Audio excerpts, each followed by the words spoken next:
Íris Lind Sæmundsdóttir varaformaður sérnefndar, þið voruð að kynna kafla utanríkismál á síðasta ráðsfundi. Geturðu sagt okkur aðeins frá þessum kafla?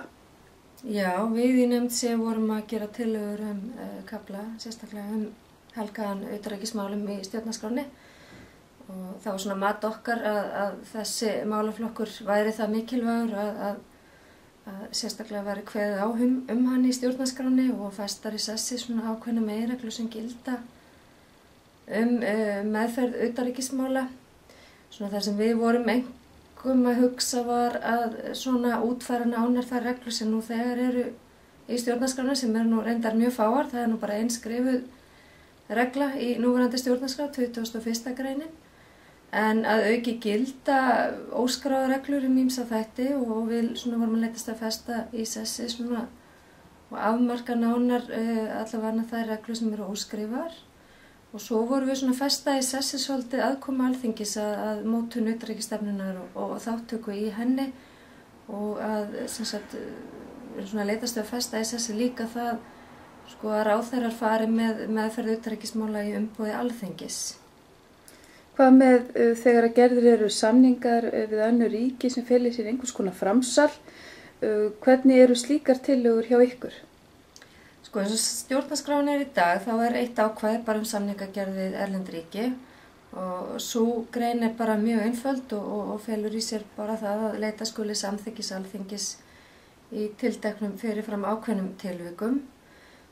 Svo í gildi óskrifuð regla framsal ríkisvalds og hún hefur verið túlkuð með ákveðnum hætti í gegnum tíðina og felur svona einna helst í sér að vald getur verið framselt á grundvelli stjórnarskrárinnar í dag svo lengi sem það sko vel afmarkað, byggt á almennum lögum, sé ekki verulega íþyngjandi fyrir borgarana og annað þess háttar. Þessi regla mjög óljós og svona við vitum ekkert alveg hvar endimörk hennar eru og hvar henni sleppir og svo náttúrulega í henni felst engin sérstök málsmeðferðarregla aðkomu þings eða þjóðar að ákvarðanatöku. Og það svona helst að nefna EES-samningurinn var samþykktur á sínum tíma á grundvelli þessarar óskrifuðu meginreglu.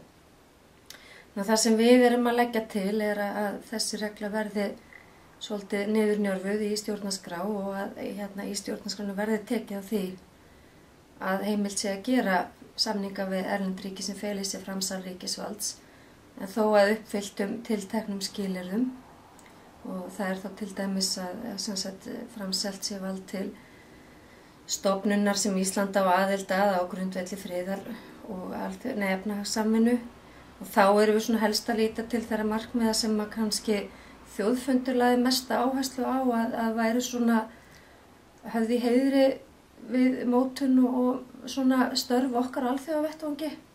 Það var mannúðarstarf, þátttaka í friðar- og hjálparstarfi, þátttaka í mótun regluverks í viðskiptum og annað þess háttar.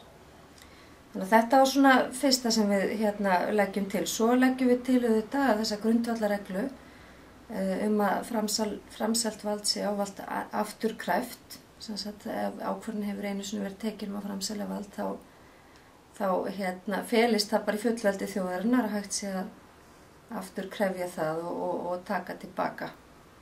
En hvað með þegar slíkir samningar eru gerðir, eru þeir þá bornir undir þjóðina eða hvernig tillaga ykkar varðandi slíkt? Já, það í okkar tillögu felst að í kjölfar þess að samþykki Alþingis liggur fyrir að þá skuli tillaga samning lögð fyrir þjóðina til samþykktar eða synjunar og í því felst að þjóðaratkvæðagreiðsla bindandi. Hún ekki ráðgefandi. Þannig að við erum í raun að færa þetta vald svolítið úr höndum Alþingis yfir í hendur þjóðarinnar og erum að tryggja það að þjóðin hafi aðkomu að svona mikilvægum og stórum málum.